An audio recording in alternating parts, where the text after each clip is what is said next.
Imagine this. One day you desperately need help, but no one is there to answer your call.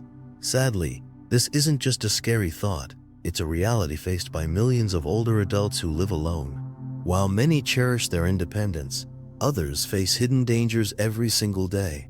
Did you know that more than 27% of seniors live alone, often battling safety concerns, unexpected emergencies, and deep loneliness? The question is, how can you stay safe and secure when no one is around?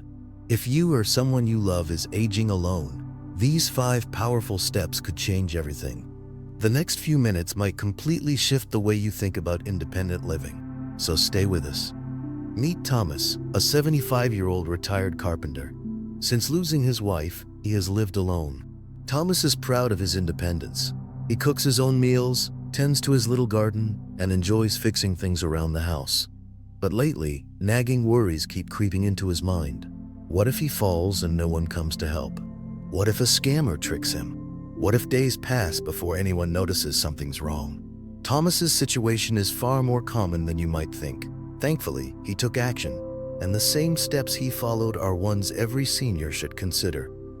Today, we'll walk through 5 essential ways to stay safe while living alone. Before we begin, please take a moment to support this channel by hitting the like button. It helps this message reach more people. And if you haven't yet, subscribe for more life-changing tips designed to help you thrive after 60. Now, let's get started. Living alone offers freedom, but it also carries risks many people don't consider until it's too late. For seniors, one unexpected event can change everything. So let's break down the biggest dangers and, more importantly, how to avoid them. Number 1. Health emergencies when every second matters. Picture this.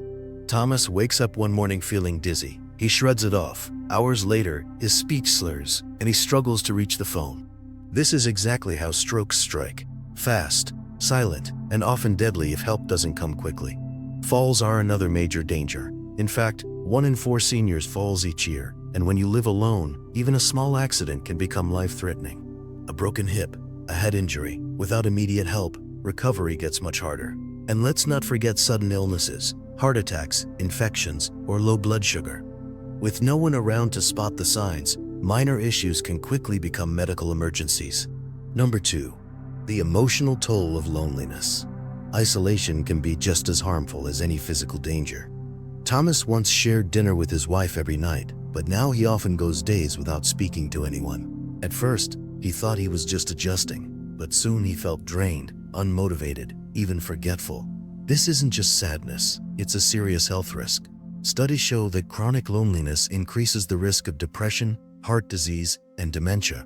Just like the body needs exercise, the brain needs social engagement to stay sharp. Number 3. Security threats. Seniors are prime targets. Thomas once got a call from someone pretending to be his bank, asking for his personal details. Luckily, he recognized the scam and hung up. But many aren't as fortunate. Thousands of seniors lose their savings every year to fraud. Scammers use fake IRS calls, urgent family emergencies, or convincing emails. And beyond scams, there's the danger of break-ins. Criminals often see seniors who live alone as easy prey. A weak lock, an open window, or a dark house at night can invite trouble. Without precautions, the risks multiply quickly. Number 4. Why action is urgent. Too many seniors wait until crisis strikes before making changes, but by then, it's often too late.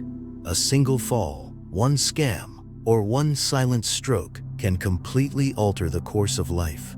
The good news is that there are simple, practical steps you can take right now to protect yourself while still maintaining independence. Thomas made these adjustments, and so can you. So let's dive into the 5 essential ways to stay safe while living alone. Number 1. Set up a daily check-in system. A small routine could literally save your life. The greatest danger of living alone is facing a medical emergency with no one nearby. That's why Thomas started a simple habit. Every morning, he texts his neighbor Joe a quick "good morning" or "all good here." If Joe doesn't hear from him by a certain time, he checks in. It's a tiny step that brings huge peace of mind. And it's not just about medical issues. If Thomas gets a suspicious phone call or someone knocks on the door, Joe is his sounding board. Here's how you can set one up. Find a check-in partner. This could be a neighbor, friend, or family member. Use technology. Try check-in apps that send alerts if you don't respond, or smart home devices that detect movement. Stick to a schedule. Whether it's a morning text or an evening call, routine makes it reliable. This isn't just for seniors. Anyone living alone, especially in remote areas, can benefit. So ask yourself, do you have a check-in system? If not, today's the perfect day to start. Number 2. Strengthen home security. Living alone shouldn't make you an easy target. Thomas upgraded his locks to reinforced deadbolts, added motion sensor lights, and installed a smart doorbell camera. These simple changes make burglars think twice. Even a fake security sign can help deter criminals. He also follows a strict rule about scams. He never gives personal or financial information over the phone. If he receives a suspicious call, he hangs up and contacts the company directly. And he set up a trusted person plan. His nephew helps verify any questionable calls, visitors, or emails. A second opinion can stop costly mistakes. Number 3. Build an emergency readiness plan. Emergencies happen fast. Thomas once felt lightheaded while making coffee and nearly collapsed. Without a plan, how long would it take for someone to notice? That's why preparation is key. Here's what Thomas did. Keep emergency contacts accessible. He has a written list of doctors, family, and trusted neighbors near his phone. On his mobile, he labeled contacts with ICE in case of emergency. And he keeps a large hyphen-print info sheet on his fridge, listing his medications, allergies, and conditions. Use a medical alert device. Thomas wears a pendant that can call for help with the push of a button. Some models even detect falls automatically. They're lightweight, discreet, and often available at low or no cost through senior programs. Create an escape plan. Fires, gas leaks, and even break-ins are real risks. Thomas mapped out safe exits from every room. He keeps a flashlight by his bed and a spare key in a lockbox for emergency responders. Preparedness doesn't mean living in fear. It means protecting your independence. Number 4. Prevent falls with small changes. Falls are the #1 reason seniors end up in the ER, but most can be prevented. Thomas learned this after tripping on a rug. Thankfully, he wasn't badly hurt, but it was a wake-up call. Here's what he did.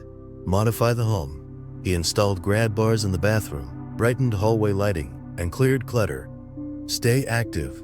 Every morning he does simple exercises like chair stands, heel-to-toe walking, and ankle rolls to build balance and leg strength. His rule is, if you don't use it, you lose it. Have a recovery plan. Thomas always keeps a phone nearby and practices how to get up safely if he falls. For added security, his medical alert device has automatic fall detection. Number 5. Stay socially connected. Perhaps the most overlooked safety step is preventing isolation. Loneliness is proven to be as harmful as smoking 15 cigarettes a day. Thomas realized this when he joined a local woodworking club after running into an old friend. That one choice changed his life. His days are fuller, his mind sharper, and he finally feels supported again. You can do the same. Join hobby groups, book clubs, or fitness classes. Stay in touch with loved ones through phone calls or video chats. Volunteer or join a faith community. Explore online groups that match your interests. Social connection doesn't mean constant company. It means having someone to talk to, share with, and rely on when needed. Because Thomas took these 5 steps, a check-in system, an emergency plan, stronger home security, fall prevention, and social connection, he no longer fears the what-ifs. He knows he's prepared, and you can be too. So tell us, which of these tips will you start today? Share your thoughts in the comments. And if you found this helpful, send it to someone who needs this information. Together, we can make independent living not just possible, but safe and fulfilling.